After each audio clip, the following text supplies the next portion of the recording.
A portion of today's broadcast is brought to you by Advice Interactive Group.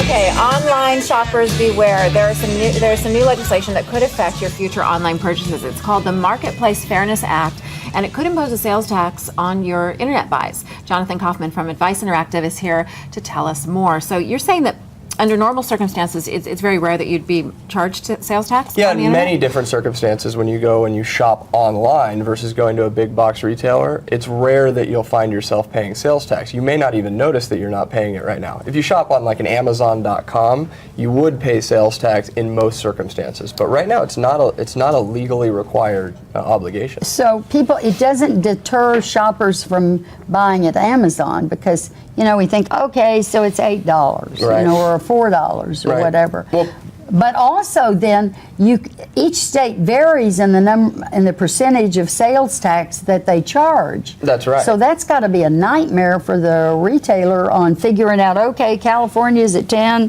Texas is at 8.25 or whatever. Will there just be a flat online tax? Well, they're talking about it. There may be a flat online tax, but there's also the risk that each state would have its own tax laws for this particular bill, and you'd have to, you'd have to apply what those things are. But then we need to learn how Amazon how they do that. So Amazon does it because Amazon is a gigantic company. So Amazon, so you got to kind of take it versus your small mom and pop shop that sells, let's say, T-shirts online. If I'm that mom and pop shop, I may spend $4 or $5 at my own cost to purchase that bulk supply of T-shirts, where Amazon may pay $1 because of how much more volume you're right. buying. So Amazon is actually one of the companies pushing for this legislation, which has passed the Senate and is trying to pass the House. But Amazon's pushing for it because they have a real competitive advantage. They do.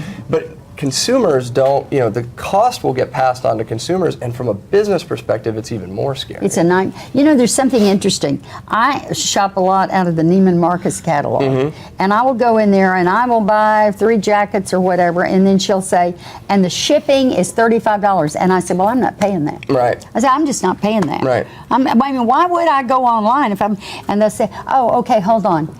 Okay, you don't have to pay it. Right, over a certain level. How did I get out of that? Yeah. And I mean, was there something in there that said, oh, if she calls, she doesn't have to pay it?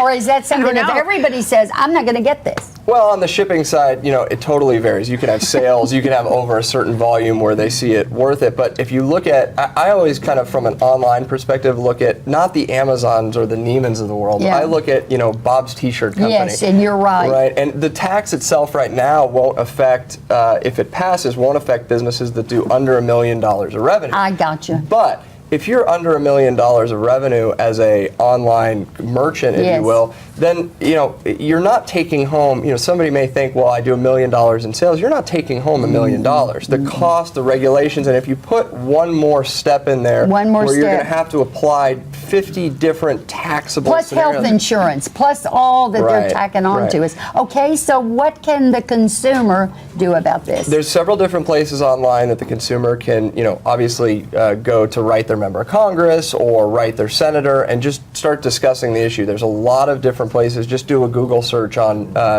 online sales tax and you'll find 1,000 of them. There's more support from a Democratic side right now than a Republican side, but I will tell you that it has, just in the latest research, it has bipartisan support right now passing through. I attribute that a lot to the fact that the big box stores, the Neimans, the Macy's, have a lot of lobbying efforts behind this, and they're the ones that fund a lot of these campaigns. So when does it go to vote? I'm not quite sure. It just passed the Senate. They're talking about it right now. I don't think there's a dead date right now on when it'll actually go to vote, but it's definitely going to be within this year at some point. I think they'd be real smart if they'd just shut up about taxing us more and more and let this go by the wayside and quit trying to squeeze people out of every dime they make and earn. Especially now with the news coming out about the IRS being under such a magnifying glass. Now, is targeting 500 nonprofits that are conservative and going after them. Yeah. I mean, if we don't do something about this, that's everything this country stands for right now is totally going down the dumper. I totally agree.